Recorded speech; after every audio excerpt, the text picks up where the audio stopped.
আজকের দিন সম্পর্কে বলছি নিজেকে। আজকে এই এনবিএসএস এলইউটির যেই মঞ্চে দাঁড়িয়ে একটা সুযোগ পেয়েছি, চেষ্টা করবো আমি আমার মতো করে কিছু বলার। হে নূতন, দেখা দিক আর বার জন্মের প্রথম শুভক্ষণ। 1861 সালের 8ই মে, বাংলা 1268 সালের 25শে বৈশাখ, পিতা মহর্ষি দেবেন্দ্রনাথ ঠাকুর ও মা সারদা দেবীর কোল আলো করে জন্মগ্রহণ করেন প্রাণপ্রিয় কবিগুরু রবীন্দ্রনাথ ঠাকুর। যার জন্ম না হলে বাংলা সাহিত্য পরিপূর্ণতা পেত না, যার জন্ম না হলে বাঙালির ঠিক বাঙালিয়ানা সম্পূর্ণ হতো না, যিনি পশ্চিমবঙ্গের আনাচে কানাচে বিভিন্ন জায়গা থেকেও এই বাংলাকে দেখেছিলেন অন্যরকম আঙ্গিকে। সেই কবিগুরু রবীন্দ্রনাথের জন্ম জয়ন্তীতে আমি তাকে জানাই শতকোটি প্রণাম। রবীন্দ্রনাথ ঠাকুর একাধারে ছিলেন একজন কবি, সঙ্গীতজ্ঞ, কথা সাহিত্যিক, নাট্যকার, চিত্রশিল্পী, প্রাবন্ধিক, দার্শনিক, শিক্ষাবিদ ও সমাজ সংস্কারক। 1913 সালে তাকে সর্বপ্রথম একজন নন ইউরোপিয়ান হিসেবে গীতাঞ্জলি কাব্যগ্রন্থের জন্য সাহিত্যে নোবেল পুরস্কার দেওয়া হয়। এশিয়ার বিগত এবং বরেণ্য ব্যক্তিদের মধ্যে কবিগুরু রবীন্দ্রনাথ ঠাকুর প্রথম এই পুরস্কার জয়ের গৌরব অর্জন করেন। তবে অন্যায়ের বিরুদ্ধে সোচ্চার হয়ে রবীন্দ্রনাথ ইংরেজদের অত্যাচার এবং নির্মম হত্যাকাণ্ডের প্রতিবাদে ত্যাগ করেন সেই নাইট উপাধি। একটি মানুষের শৈশব শুরু হয় এই কবিগুরুর হাত ধরে সহজ পাঠের মধ্য দিয়ে। আবার মানব জীবনের শেষ পর্যায়ে তার গান, কবিতা মনকে অনেকখানি শক্তি যোগায়। কবি তার শেষ লেখা কাব্যগ্রন্থের 11 নম্বর কবিতায় বলেছেন, চিনিলাম আপনারে আঘাতে আঘাতে, বেদনায় বেদনায়, সত্য যে কঠিন, কঠিনের ভালোবাসিলাম, সে কখনো করে না বঞ্চনা।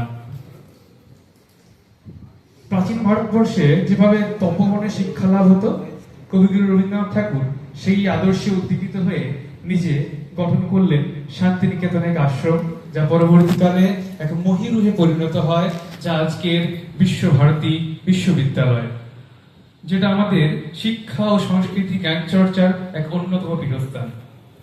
দেশে বিদেশে বহু জায়গায় তিনি আমন্ত্রিত হয়ে গিয়েছেন, বাইরের বাইরের নানা জায়গায়, এবং সেই জগৎ থেকে কিছু কিছু বিষয় তিনি নিজের মনের সঙ্গে, মনের মাধুরীর সঙ্গে মিশিয়ে আমাদের উপহার দিয়ে গেছেন একের পর এক অসামান্য সব গীতিনাট্য, নাট্যকাব্য, যেমন চিত্রাঙ্গদা, শ্যামা, চণ্ডালিকা, কাব্য কবিতা যেমন গীতাঞ্জলি, সোনার তরী, খুনিকা, মানসী, অসামান্য কিছু নাট্য সম্ভার যেমন ডাকঘর, রক্তকরবী, বিসর্জন, ছুটি, গোরা, ঘরে বাইরে, পোস্টমাস্টার, বিভিন্ন গল্প, ছোট গল্প, উপন্যাস বাংলা সাহিত্যকে সমৃদ্ধ করে গেছে।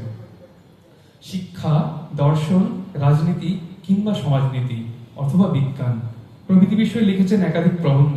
আর সঙ্গীত, সে বিষয়ে বলার কোনো জায়গা নেই। রবীন্দ্রসঙ্গীত এক সাগরের রূপ, যেখানে ডুব দিলেই আমরা আমাদের মনের সমস্ত চিন্তা থেকে চেতনা, ব্যথা থেকে বেদনা, প্রেম থেকে বিরহ, সমস্ত কিছুই খুঁজে পাই। শিক্ষা, দর্শন, রাজনীতির সঙ্গে সঙ্গে তিনি ঈশ্বর ভাবনা নিয়েও কিন্তু কথা বলেছিলেন, যেটা আমাদের মনে বারবার নাড়া দিয়ে গেছে। তার মতে ঈশ্বর এক এবং অভিন্ন, আমাদের মধ্যে ঈশ্বরের বাস। বন্ধু হে আমার রয়েছ দাঁড়ায়। রবীন্দ্রনাথ ঠাকুর আমাদের বন্ধুর মতো। তিনি আমাদের কাছে দূরের কেউ নন, আমাদের অত্যন্ত কাছের অন্যতম অন্তরতম একজন মানুষ। যখনই বাঙালি কোনো দুঃখের সম্মুখীন হয়, সহায় হন এই কবিগুরু। তবে শুধু দুঃখ বললে ঠিক হবে না, মানব জীবনে এমন কোনো অনুভূতি নেই যা রবীন্দ্র লেখনী স্পর্শ করতে পারেনি। রবীন্দ্রনাথের গানে পূজা, প্রেম মিলেমিশে যেন একাকার। তিনি বলেছেন, হৃদয় দেবতা রয়েছে প্রাণে, অর্থাৎ তার কাছে ঈশ্বর এক এবং অদ্বিতীয়। রবীন্দ্রনাথের ঈশ্বর ভাবনা আমাদের বারবার নাড়া দিয়ে গেছে।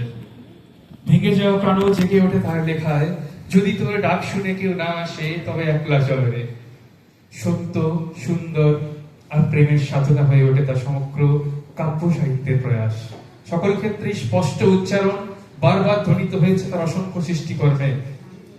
আধুনিকতা আর উৎকর্ষতায় মানুষ অনেক বেশি যান্ত্রিক হলেও আবেগ আর অনুভূতির প্রকাশে এখনো ফিরে আসতেই হয় এই রবীন্দ্রনাথের সৃষ্টি সম্ভারে। রবীন্দ্রনাথের কবিতা, গানে তরুণদের, আমাদের তরুণ প্রজন্মদের সর্বদা তিনি উদ্দীপিত করেছেন। ওরে নতুন যুগের ভোরে, দিশনে সময় কাটিয়ে তোরা সময় বিচার করে, চলায় চলায় জাগবে চয়ের ভেরি, পায়ে বেগে পথ কেটে যায়, করিস নে আর দেরি। তিনি আমাদের পরম সহায়।